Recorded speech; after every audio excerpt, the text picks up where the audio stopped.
মানুষ বিপদে পড়লে কেউ পাশে থাকে না,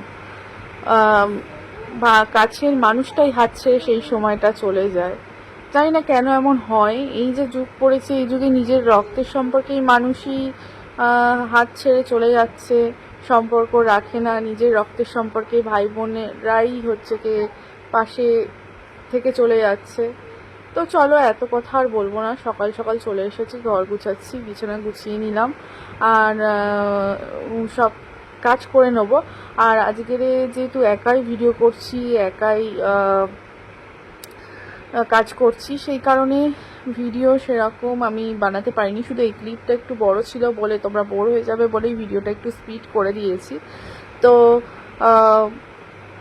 যা যা কাজ করেছি ছোট ছোট করে ক্লিপ নিয়েছি। দেখো, ঝাঁট দেওয়া হয়ে গেছে।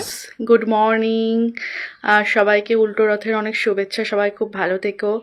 আর আমিও মোটামুটি আছি। এই পেজটা আমি নতুন খুলেছি, তো এই পেজটাতে আমি যখনই সময় পাবো তখনই ভিডিও ছাড়বো। আগের পেজটা আছে, কিন্তু ওখানে কিছু সমস্যার জন্য আমি ভিডিও করতে পারছি না। আর সংসারের যতটুকুই কাজ করব ততটুকুই তোমাদের সঙ্গে শেয়ার করব। আর আমার শর্ট ভিডিও দেখতে গেলে ইনস্টাগ্রাম আইডিতে চলো।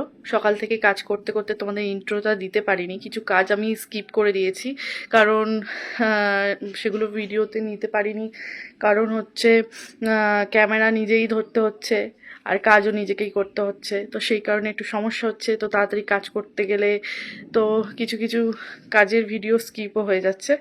তো জানি না সবাই ব্লগ ভিডিও করো কেমনভাবে করো, তো আমি করছি। হয়তো অনেক কিছু অনেকের ভুল থাকতেই পারে, তার জন্য আগে থাকতেই সরি বলে নিচ্ছি। আস্তে আস্তে ঠিক হয়ে যাবে। অনেক দিন পর, প্রায় বছর হয়ে গেছে, ব্লগিং ভিডিও বন্ধ করে দিয়েছিলাম কিছু কারণে। তো আবার স্টার্ট করলাম, ভাবলাম যে করি, কিছুটা সময় এখানেও কাটবে আমার। আর একটা বাচ্চা নিয়ে সংসারে কাজ করে ভিডিও করাটা সত্যি খুব টাফ বিষয়। তবে চেষ্টা করব তোমাদের যেটুকু মানে যেটুকুনি সময় পাবো সেটুকুনি সময় তোমাদের দেওয়ার।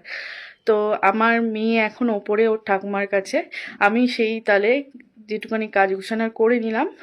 আর চলো কি করি না করি সব সারাদিন তোমাদের সাথে শেয়ার করব। তো চলো। তো চলে এসেছি স্নান টান করে ফ্রেশ হতে, মানে সিঁদুর পরবো, মাথা ছানবো, ক্রিম মাখবো, এইগুলো। আর আজকে ক্যামেরাটা সেট করতে প্রচুর প্রবলেম হয়েছে, যেহেতু আমার স্ট্যান্ড নেই, স্ট্যান্ডটা ভেঙে গেছে, ছিল আগে। তো আমি ড্রেসিং টেবিলের সঙ্গে সেট করেছি। আর দেখতে পাচ্ছ মেয়ে পিছনে দুষ্টুমি করছে। আর একটা ক্রিম মাখলাম, সেটা হচ্ছে গিয়ে গুড ভাইবসের ডে ক্রিম নাইট ক্রিম দুটোই ইউজ করি, খুব ভালো। আর ক্রিমটা ইউজ করার আগে কিন্তু আমি একটা জিনিস ইউজ করেছি, সেটা হচ্ছে ফেস ওয়াশ ডট অ্যান্ড কি এর ওয়াটারমেলন। দারুণ, আমি 2 মাস হচ্ছে ইউজ করছি, খুবই ভালো অয়েলি স্কিনের জন্য। যারা অয়েলি স্কিনের জন্য ভুগছো তারা নিতেই পারো। স্কিনটা প্রচুর সফট এবং অয়েলি মুক্ত করে দেয়। আমার অয়েলি স্কিন নিয়ে আমি প্রচুর ভুগছিলাম, তো এটাই আমি নিলাম। তো দেখলাম খুব ভালো কাজ করেছে। তো মাথাটা ছেনে নিচ্ছি, নিয়ে যাব ভোগ দিতে। তো দেখতে পাচ্ছ ফুল তুলে নিয়ে চলে এসেছি। আর ফুল তুলে রাখার জায়গা পাচ্ছিলাম না, তো ঠাকুরের পর্দাটা খুললাম। আর দেখতেই পাচ্ছ আমাদের অনেক দিনের আগের ঠাকুর, তো তাই ঠাকুরের চুল টুল মানে এরকম অবস্থা, আমরা আবার ঠিক করে নেব। তো এখানে আমাদের ছাদেই আমি তুলসী গাছ করে রেখেছি, এখান থেকে কটা তুলসী পাতা তুলে নিলাম ভোগ দেব বলে। তো এদিকে আমি ঠাকুরের আস্তে আস্তে সব কাজগুলো কমপ্লিট করব। থালা বাসনগুলো তুলে ঠাকুর ঘর মুছেছি, সেগুলো তুলিনি। তো দেখো আমার মেয়ে একটু পরে চলে এসেছি ঠাকুরের বাসন মাজতে। দেখো এদিকে আমি ফুল তুলে বাসন মেজে রেডি করে নিয়েছি, ভোগ দেব। আর দেখতেই পাচ্ছ অনেকে হয়তো আমাদের ঠাকুর ঘরটা দেখলে বলবে কেন এতটা এরকম ভাবে রয়েছে।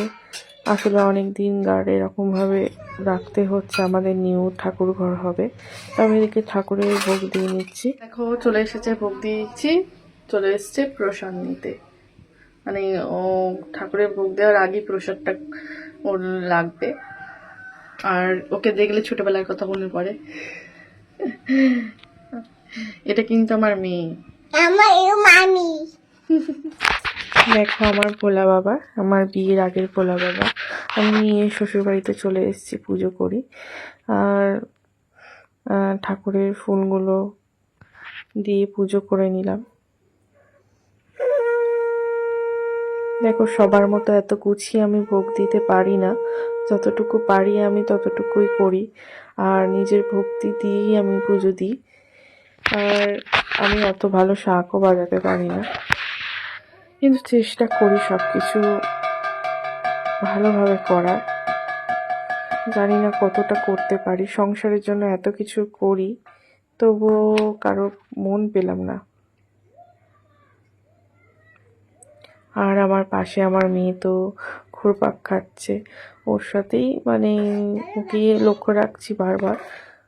তো তার মধ্যে আবার বৃষ্টিও চলে এসেছে, দেখো বোঝা যাচ্ছে না, কিন্তু নিচে জল পড়ে সেখানে বোঝা যাচ্ছে।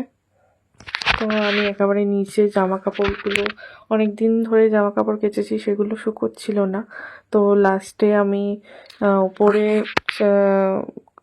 ঠাকুরঘর যেখানে, সেখানে একটা ঘর আছে, সেখানে দিয়ে আমি জামা কাপড়গুলো শুকাচ্ছিলাম। তো দুদিনে জামা কাপড়গুলো শুকিয়েছে, সেগুলো নিয়ে নিচে এসে পাট করে গুছিয়ে রাখছি।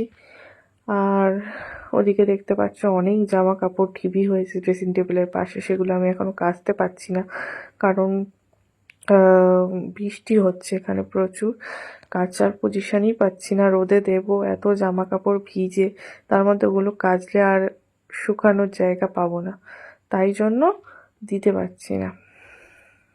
আর আমি ভিডিও বানাচ্ছি, সঙ্গে আমার মেয়ে কিন্তু ঘুরপাক খাচ্ছে, আমি মেয়েকে অতটা দেখাতেও পারছি না। বাচ্চাদের যতটা ভিডিও থেকে দূরে রাখবো ততটাই ভালো, না দেখানোই ভালো। এই সোশ্যাল মিডিয়াতে বাচ্চাদেরকে না আনাই ভালো। তো হঠাৎ করে মনে হলো একটু বেরোবো। তো দেখো বড়বাবু নিয়ে বেরিয়ে পড়েছে আমাদের সামনে, মেয়ে টুপি পরে রাস্তা দিয়ে যাচ্ছি। তো চলে এসেছি আমার ননদের বাড়িতে, এখানে কিছুক্ষণ থাকবো, সময় কাটাবো। বাপের বাড়ি গেছিলাম, ওখান থেকে একটু মেলা ঘুরে আর আমার ননদের বাড়ি এসে, আমার ননদের মেয়ে। তো সবাই তো আর ক্যামেরার সামনে আসতে প্রস্তুত নয়। তো হ্যালো, চলে এসেছি। বিকেলবেলা থেকে অনেক জায়গায় গেছি, কিন্তু ভিডিও ঠিকঠাক করতে পারিনি। ফার্স্ট গেছি বাপের বাড়িও ভিডিও ঠিকঠাক করতে পারিনি, বেশিক্ষণ থাকিনি।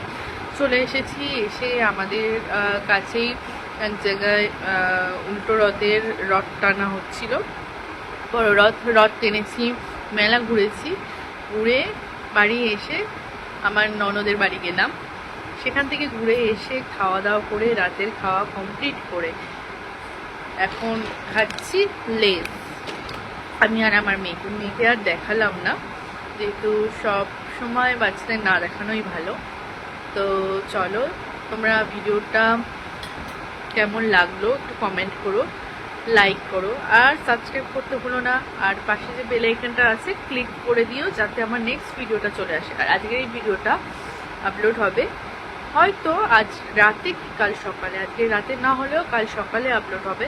দেখো মুখ চোখের অবস্থা দেখো, এখনো মেকআপ সেরকমভাবে তোলা হয়নি, মেকআপ তুলবো, তুলে তারপরে ঘুমোবো। Good night.